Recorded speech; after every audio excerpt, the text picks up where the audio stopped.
Section 2.4, Applications of Linear Equations. And when we say applications, we mean word problems. I want to do this section in two pieces. So this will be part A. We'll get through some of the material. I'll send you to work part of the homework. And then another day we come back and finish the section. Here at the beginning of the section, we have a blue box. I find this blue box to be one of the best outlines for how to approach word problems I've ever seen. I've used Dr. Lyle's textbooks for a couple decades now, and I've never found a better approach to word problems than what she has. The blue box now. Page 128, beginning of the section, Solving an Applied Problem. Step 1. Read the problem carefully. She says, what information is given? What is to be found? So, become familiar with the problem. Step 2. Assign a variable. Assign a variable to represent the unknown value. She also says in step 2 that if it helps you get organized, make a sketch, a diagram, a table, anything that you need to help you better organize and better understand the inner workings of the word problem and how certain values are related to each other. She goes on to say in step 2, if necessary, express any other unknown values in terms of that same variable. For now, at least, you are allowed only one variable per problem. We don't have a way. We don't have the algebra yet that would allow us to set up something like x equals the number of apples and y equals the number of oranges.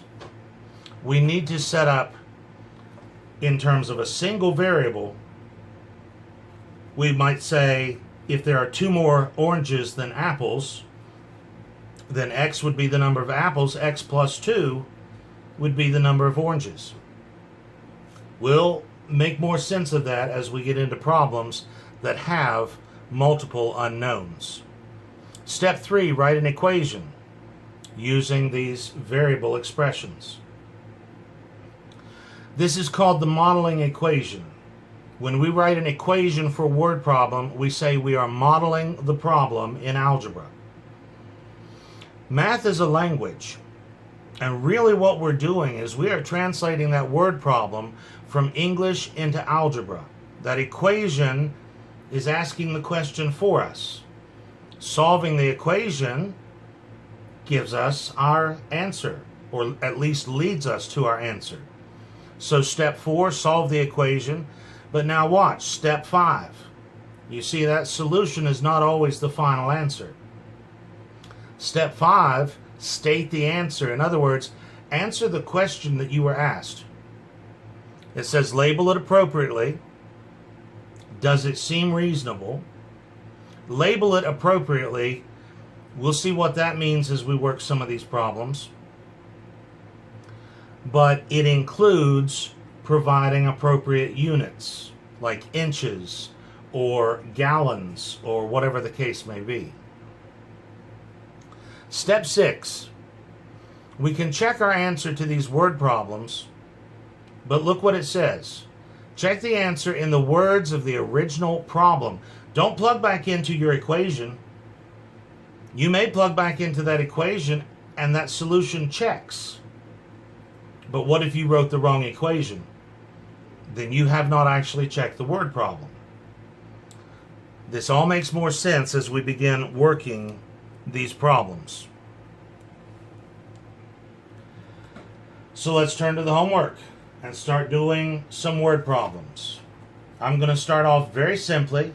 Number 6. This one is very straightforward.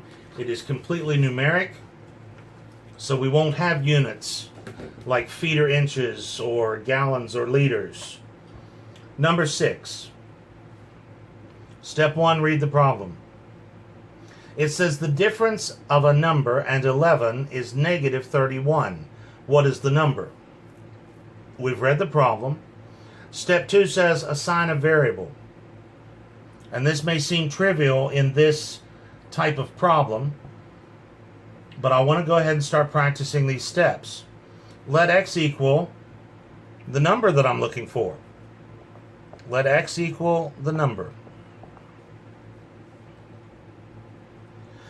The number is the only unknown in this problem, so we're ready to go on to step 3 now and write an equation that models this problem. Well, this is just a direct translation from from English to algebra. It says the difference of a number and 11. The difference of our number and 11 is negative 31. So we've written our equation. This is the modeling equation for the problem. Now we solve the equation.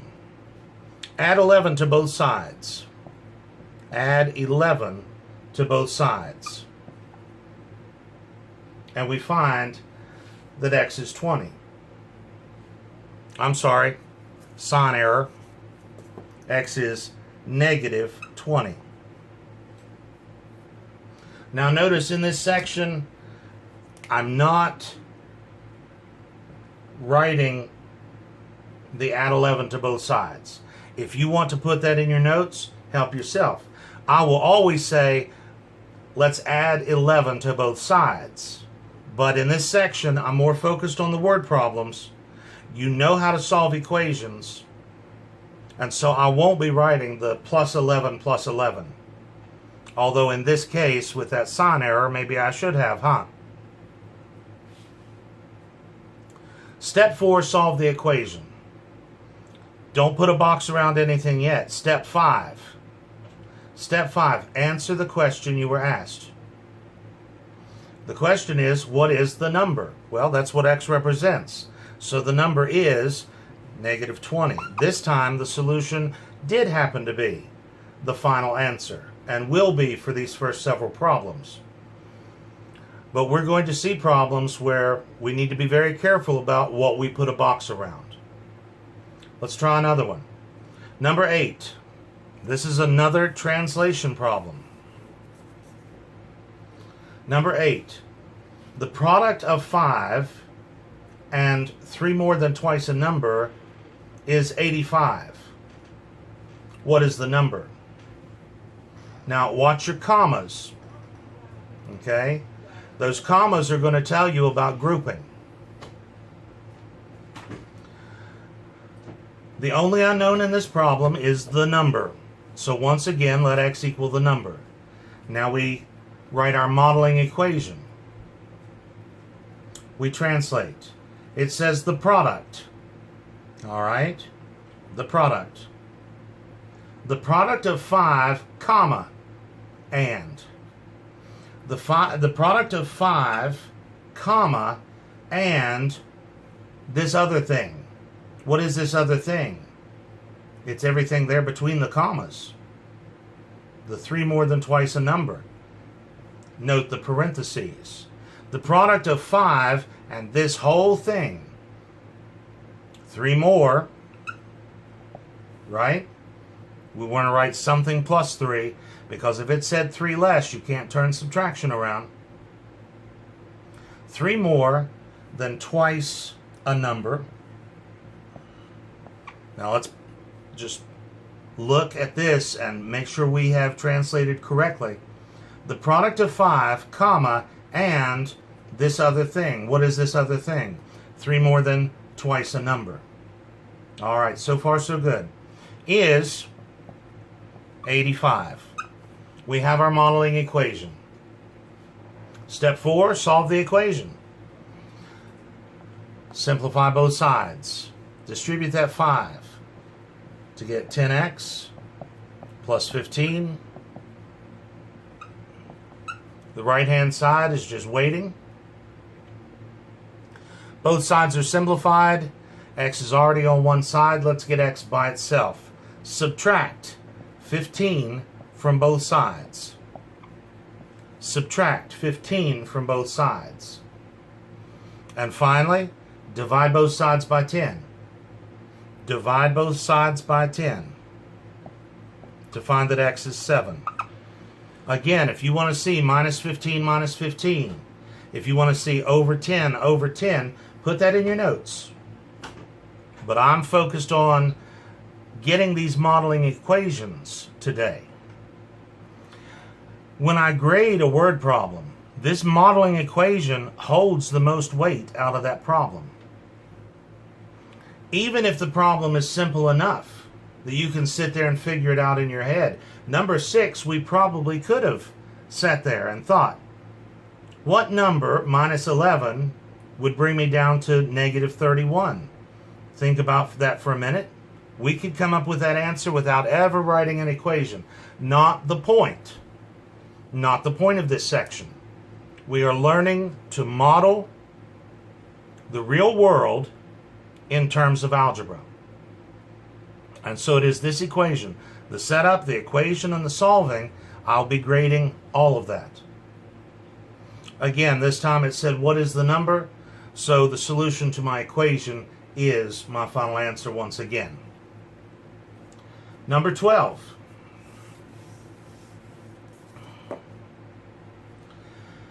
Step 1, read the problem. If 3 is added to a number, and this sum is doubled, the result is 2 more than the number. Find the number. The only unknown in this problem, step 2, is the number. So that's what x will represent. Now we need our modeling equation, step 3. This again is just a translating problem. Piece at a time. It says, if 3 is added to a number, if 3 is added to a number, if 3 is added to a number, and this sum, this whole sum, that whole thing, is doubled. 3 is added to a number, and then that sum gets doubled. The result is, there's my equal sign, the result is 2 more than the number. 2 more than the number. We have our modeling equation. So let's get to solving. On the left-hand side, we'll distribute this 2. That will give me 2x plus 6.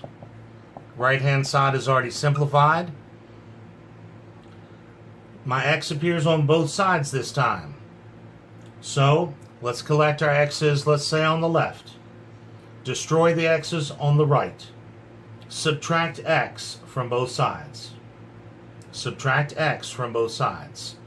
That'll leave me a single x on the left. Destroys the x on the right. Subtract x from both sides. And then to get x by itself, subtract 6 from both sides. Subtract 6 from both sides to find that x equals negative 4. We were told to find the number. That's what x represents. So here again, that solution does happen to be my final answer. Number 14. Another similar problem. Step 1, read the problem. When 2/3 of a number is added to 10, the result is 5 more than the number. Find the number. The only unknown is the number. That's what x will represent. Again, we're just translating. Piece at a time. When 2/3 of, what does of mean? When I say a fraction of, what does that of indicate? That's multiplication. 2/3 times a number. So 2/3 times x. When 2/3 of a number is added to 10. Now watch this. I'm not going to put plus 10, although I would get the right answer. I'm going to write this literally. 2/3 of a number is added to. Is added to 10. Because what if it said subtracted from? Would that be 2/3 x minus? No, that would be 2/3 x being subtracted from something in front. So I want to stay in that habit of translating literally. 2/3 of a number is added to 10. The result is 5 more than the number.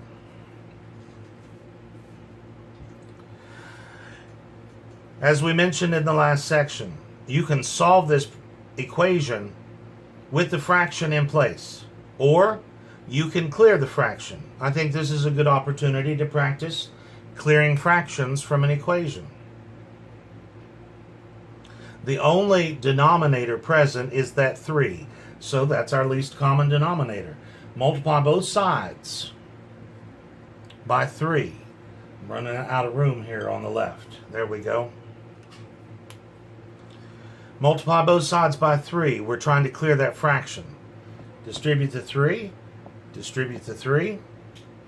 That's going to give me 30 plus 3 times 2/3. The 3's cancel to leave just the 2 times that x. 3 divided by 3 is 1. Times 2 is 2. Cross cancel on the fly. Distributing the 3 on the right-hand side gives me 3x and plus 15. I like that equation better. No fractions. Let's isolate our variable on one side. I'm going to take the x's to the right this time just because I'd like to have a positive coefficient. Nothing wrong with taking the x's to the left. As we've seen, you'll get the same answer either way. I'm going to subtract 2x from both sides. Subtract 2x from both sides. And then to get x finally by itself, subtract 15 from both sides. Subtract 15 from both sides to find that x is 15. And they asked me to find the number. 15 is the number I was looking for, and we put a box around it. We'll turn our attention now away from these simple translating problems to more what we expect to find when we're told we're going to do some word problems. Let's have a look at number 22. Number 22. Step 1, read the problem. It says, during the 113th session, the total number of Democrats and Republicans in the U.S. House of Representatives was 432. There were 32 more Republicans than Democrats. How many members of each party were there? There's some superfluous information here. It does not interest me algebraically that this was the 113th session. I need to focus on the items that I can form into my equation, the items that present a relationship, a condition. That's where I'll get my modeling equation. So, step 1, we've read the problem. Step 2, assign a variable and write any other unknowns in terms of that same variable. How many unknowns are there in this problem? Well, I don't know how many Democrats and I don't know how many Republicans. There are 2 unknowns. What should my variable represent? What is everything in terms of? Is Democrats stated in terms of Republicans, or are the Republicans stated in terms of the Democrats? It says there were 32 more Republicans than Democrats. Republicans is given in terms of the number of Democrats. In other words, if I let my variable, and I'm going to call it D to remind me that that's the Democrats, you can call it X, it doesn't matter. Let D equal the number of Democrats. Then I need some way in terms of D to represent the number of Republicans. It says there were 32 more Republicans than there were Democrats. The number of Republicans was 32 more than the number of Democrats. Do you see I'm looking at a line of algebra and reading it in English? Watch this. The number of Republicans was 32 more than the number of Democrats. So I've set up my two unknowns in terms of the same variable. Now I need a condition in this problem that helps me set up my modeling equation. What must be true in this problem? That the total number of representatives was 432. In other words, the number of Democrats plus the number of Republicans has got to equal that total. This I call going half English, half algebra. Helps me get organized to write my equation. And it's the equation I'm going to be grading primarily in these word problems. Certainly the answer is important and how you write your answer. But the equation is absolutely paramount. That's what we're doing in this section, is learn to model the real world in an algebraic equation. Number of Democrats, I called that D. Plus the number of Republicans, I called that D plus 32. Now, strictly speaking, there should be parentheses around the D plus 32 because that's all one thing. But what? I'm going to drop those parentheses in the next step anyway. There's no number, no negative to distribute. And so sometimes I simply don't write them. I recognize that they would go there, but in the next step they'll fall off anyway. Number of Democrats plus the number of Republicans equals the total. The problem told us that the total was 432. We have our modeling equation. This equation says everything that the word problem says. It says there were a total of 432 Democrats and Republicans, and there were 32 more Republicans than Democrats. It's all right there in that equation. Now we solve the equation. If you wrote the parentheses, drop them, because there's no number, no negative to distribute. So the associative property of addition tells me I can drop those parentheses. And now combine like terms. D plus D is 2D. Both sides are now simplified. Solve for D. Get D by itself. Subtract 32 from both sides. Subtract 32 from both sides. And then divide both sides by 2 to find that D equals 200. Now step 5. Answer the question you were asked. The word problem said, how many members of each party were there? Well, this D equals 200 tells me there were 200 Democrats.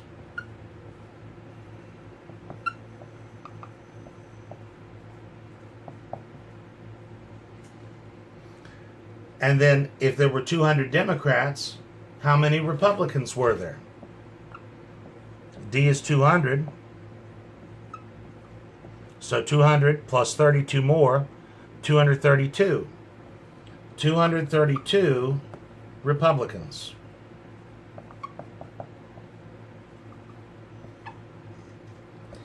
This is what we were asked to find. Notice it is properly labeled. I need to know which number goes with which party.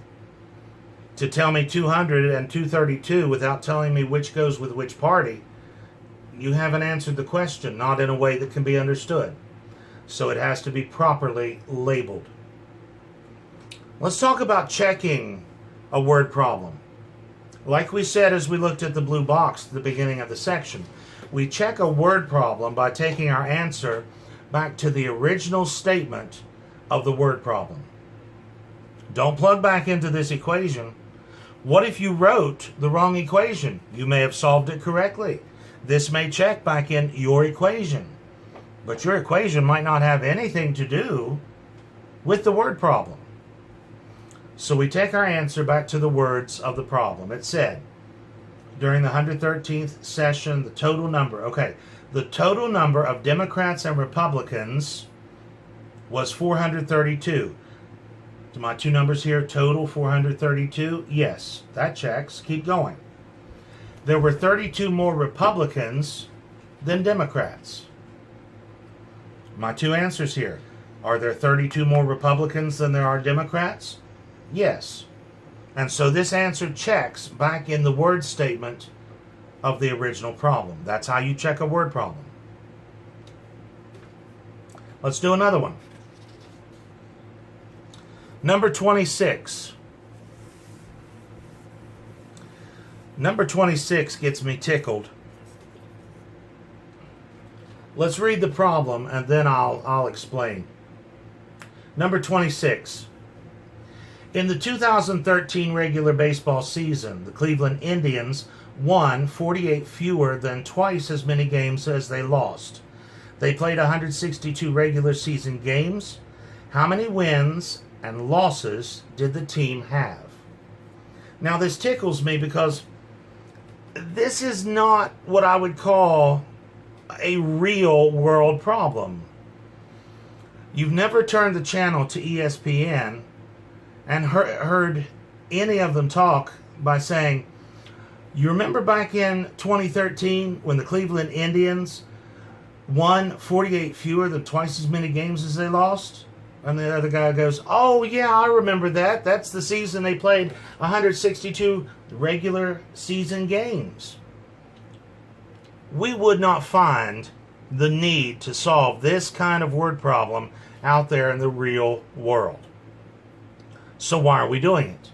We are learning to write that modeling equation.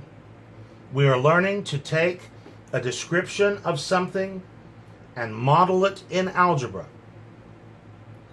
We have all different majors in this class. We're not all going to be engineers. We're not all going to major in business. We're not all going to take chemistry. So if I were to give you a chemistry problem and say, here's the word problem, do it. If we don't know the chemistry behind it, there's no way we're going to set it up. Give you a problem from physics. If we don't know the physics behind it, we can't set it up. But the thing that they have described here in number 26 is something we can all wrap our heads around and practice this skill of writing the modeling equation. So as silly as a problem as it is, we're going to do it anyway. It's that modeling equation we're most interested in. Let's reread this time paying attention to how many unknowns are there in this problem. It said, blah, blah, blah. That first phrase has no algebraic value, does it? It says the Indians won 48 fewer than twice as many games as they lost. They played 162 regular season games. How many wins and how many losses did they have? Two unknowns in this problem. I don't know how many wins and I don't know how many losses. Now, which is given in terms of the other? What should my variable represent? Wins or losses? It says they won 48 fewer than twice as many games as they lost. They won blah, blah, blah as they lost. The wins is given in terms of losses. My variable should represent the number of losses. I'm going to call that little l. Of course, I make it script so it doesn't look like a 1.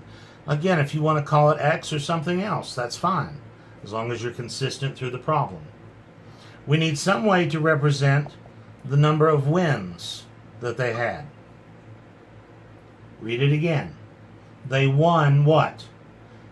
48 fewer than twice as many as they lost. The number of wins, watch this, the number of wins was 48 fewer than twice the losses. The number of wins was 48 fewer than twice the number of losses. We've set up our two unknowns in terms of this same variable, little l. We're ready to get our equation, step 3. Here again, this is a totaling type problem. What we're looking at is wins plus losses equals total games played. Half English, half algebra. Now let's go full algebra. Number of wins. And it doesn't matter which of these you put. You could have said losses plus wins, and that's fine. I happen to write it this way. So I'm going to put my wins up front. 2L minus 48 is the number of wins. Strictly speaking, parentheses goes around that. But again, there will be no number, no negative to distribute. The parentheses will fall right off in the next step. Number of wins plus number of losses equals total games. The problem said that was 162. Like I said, there'd be nothing wrong with writing losses plus wins. That would be fine as well. You'll get the same answer. Both of these left-hand sides will simplify the same way, in other words. Which is what we need to do now. As we begin to solve this equation, we need to simplify the left-hand side. Combining like terms, 2L plus L is 3L. And minus that 48. Both sides are now simplified. We're ready to get L by itself here on the left-hand side. Add 48 to both sides. Add 48 to both sides.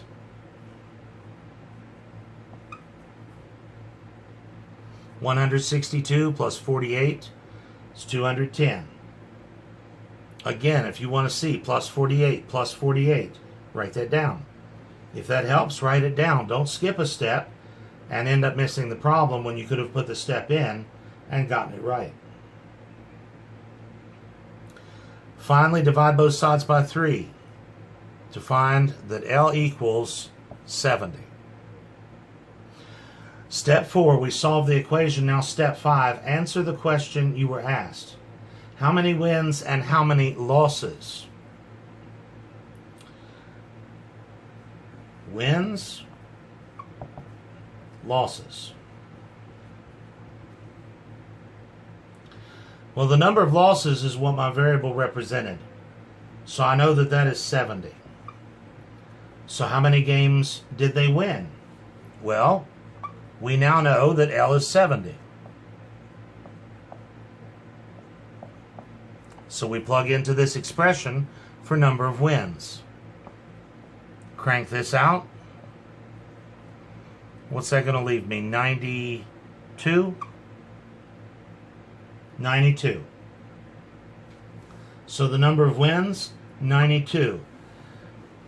Now, to keep in the habit of doing both labels and units, let me just suggest there's nothing wrong with boxing this. Anyone looking at this answer would know exactly what you're talking about. But in addition to labels, I mean, if we were in inches or feet or gallons, or in the next problem that I'm going to work, number 28, we're talking about calories. If we have units like that, they need to be on those numbers. Otherwise, those numbers don't mean anything. Here, we know that wins and losses are talking about games, but may I suggest that you practice being consistent in putting units on your answers. 92 what? 92 games. 70 what? 70 games. If you don't put games on the answer here, it still makes perfect sense. There's no way to misunderstand what you're saying. We'll see in the next problem that if I leave off my units, I won't really know what my answer is talking about. This one we can check by reading the statement of the problem again. It said they won 48 fewer than twice as many games as they lost. Well, we already used that piece of information to find the 92. So I know that part's right. So here's the thing that will check it for us. They played 162 games. Do my wins and losses total 162? Yes, they do. And so this checks back in the word statement of the problem. Number 28.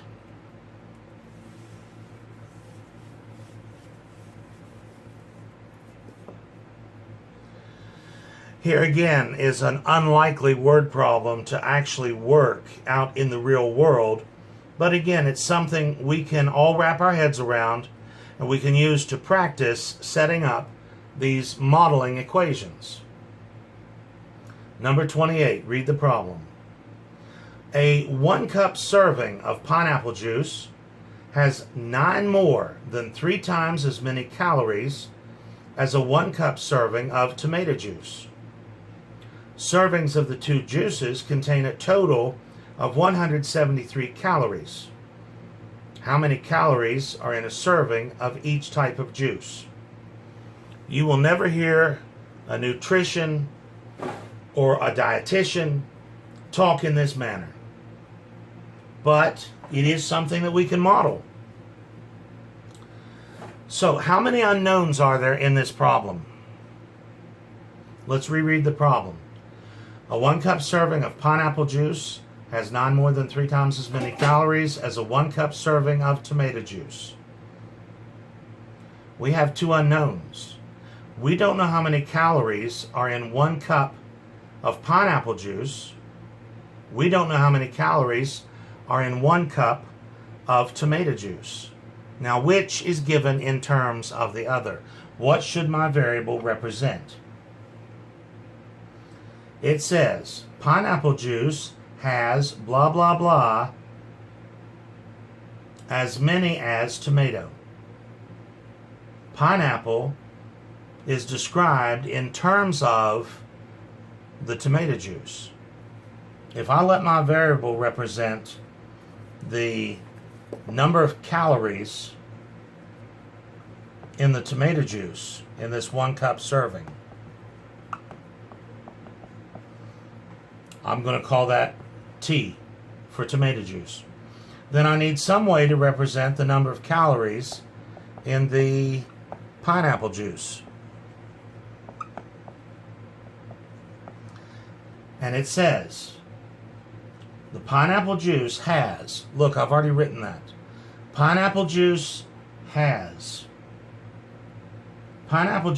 what? 9 more than 3 times the tomato juice. Pineapple has 9 more than 3 times the calories in the tomato juice. And so we've set up our 2 unknowns in terms of that same variable. Now we set up our equation. Once again, this is a totaling type of equation. That is, calories from the tomato juice plus the calories from the pineapple juice need to equal those total calories that are stated in the problem. Calories from tomato juice, I called that T. Calories from pineapple, I called that 3T plus 9. Strictly speaking, parentheses. But they'll fall right off, won't they? Equals, and the problem says the 2 juices contain a total of 173 calories. Calories from tomato plus calories from pineapple equals that total number of calories in both. So we have modeled the problem with this equation. This one equation says everything that that problem says. Now we can solve that equation. Solve the equation. We'll start on the left by combining like terms. We get 4t plus 9. Subtract 9 from both sides. Trying to get t by itself. Subtract 9 from both sides. And divide both sides by 4. This one's not tough to do in your head, I don't think. Divide both sides by 4. 4 goes into 16 4 times with no remainder. Bring down the 4. 4 goes into 4 once. However you want to do that division, come over to the side and work it out. But divide both sides by 4 to find that t equals 41. Don't put a box around it. Answer the question that you were asked. It says, how many calories are in a serving of each? All right. In a serving of tomato juice, here's my label so I know which juice I'm talking about. There are 41. And in my pineapple juice, here's my label. Well, that's going to be, we now know that t is 41. So we plug back in here. 3 times, and t is 41, and plus 9, crank that out. 3 times 41 is 123. Add 9 to that, we've got 132. So the pineapple juice had 132. Put a box around that and I'll take points off, because I don't know what those numbers are telling me. What, you had 41 tomatoes and you had 132 pineapples? They have to have units. To make sense, they've got their labels so I know which juice I'm talking about. But for these numbers to make sense in the real world, they need to have units. It's not inches or liters this time, it's calories. But that has to be on there. Now we have a complete answer. This one is easy to check. As we reread the problem, the pineapple juice has 9 more than 3 times as many calories as the tomato. We've already used that fact to come up with the 132, so I know that bit's right. What have I not checked? Do these have the correct total? Do these two juices together total 173 calories? Add them up, they sure do. And so that checks. We check back in the statement of the problem itself, not back in the equation. Now here's where I want to end our discussion for now. Homework as assigned, but only up through number 27. You'll see that note on our website. Only up through 27. When we come back next time, we'll pick up where we left off, work some more word problems, and assign the balance of the homework. For now, work on that homework up through number 27.